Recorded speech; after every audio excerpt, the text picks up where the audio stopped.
Tribe of Names, Scott here, coming to you from Metronome Studios. I wanted to take a couple of minutes and round out our content to be able to give you a perspective from the drummer, which is me. And I'm sitting in front of my drum set now, and I wanted to take a couple of minutes to give you guys an overview of what you are seeing and what you're not seeing when you watch our videos from, again, my perspective. Nice to see you and goodbye. We're just time and sand. We decided we needed to change gears a little bit and find a way to bring ourselves to you guys so you can get to see us, we still get to perform, and we're lucky enough to be able to do that for the most part from the studio. The switching of the gears meant that we kind of had to wear different hats while we're working in the band, not just by learning songs, playing our instruments. It also was necessary for us to learn different skills when it comes to video recording, editing, lighting, all of those things, monitoring. We switched to in-ear monitors. We needed to find a way to still have instrumentation present without the instrumentalist. We do that through different ways, whether it's guitar effects or samples and backing tracks on my end. So the adjustments that I've had to make come down to now running lights. We've added lights in the studio, and they're controlled by DMX, which is back there behind the drum set with me, which I run.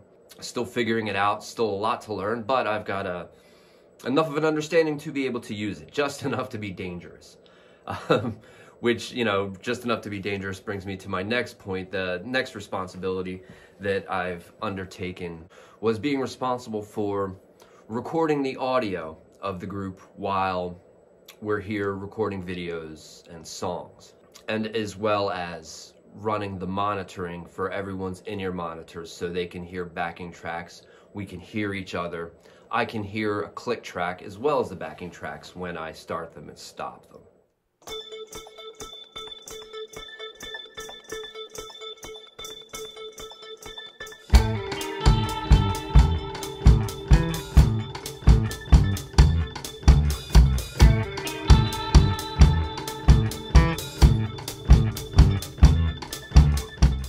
So that's all behind the drum set there.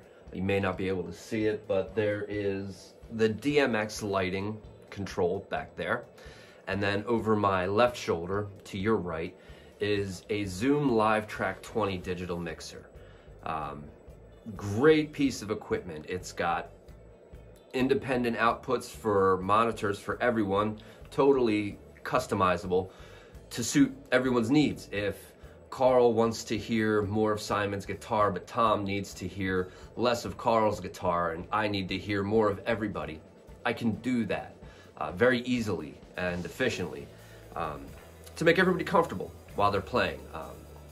And that's important. You need to be able to hear what you need to hear as well as what you want to hear. We've learned that, and I've been learning it and picking it up, and I think I know enough to be dangerous, and that's fine for right now, but it's always a learning process, and that's great.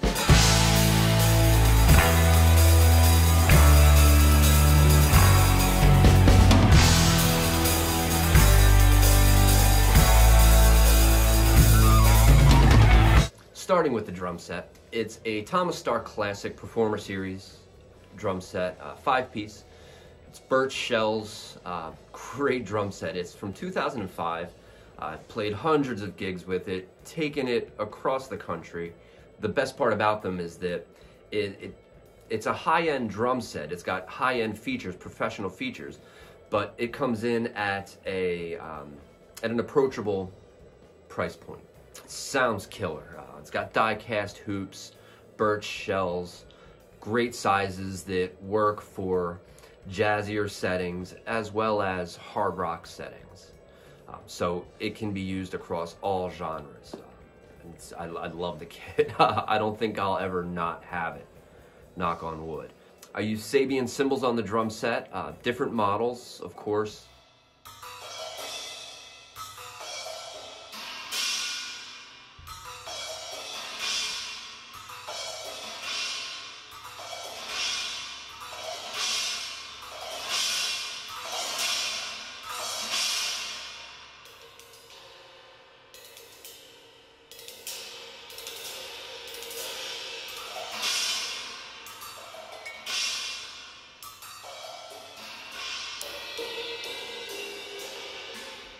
On the drum set also is a Yamaha EAD-10 module, which is a recording module that will add effects. So it can add reverb, it can add delay, it can add cool space effects if you need them. The best part about it is that it will connect with a phone and record the audio right onto the phone and mesh them together perfectly for you. You can do it to background tracks, songs that you're working on, or no music at all, and just record the drums with the video, and it puts them together for you and makes it easy to upload and mix them. Also in the drum set is a Roland SPD-SX sampling pad. It's a digital pad that you can import samples into. You can import backing tracks to it. It will control click tracks and will do a lot for you, and I have the EAD tied into the SPD-SX so they can run together. So it will send the sound of my drums through the SPD-SX. I can sample them, or I can apply effects to them as well from the SPD-SX and the EAD module. Very, very flexible.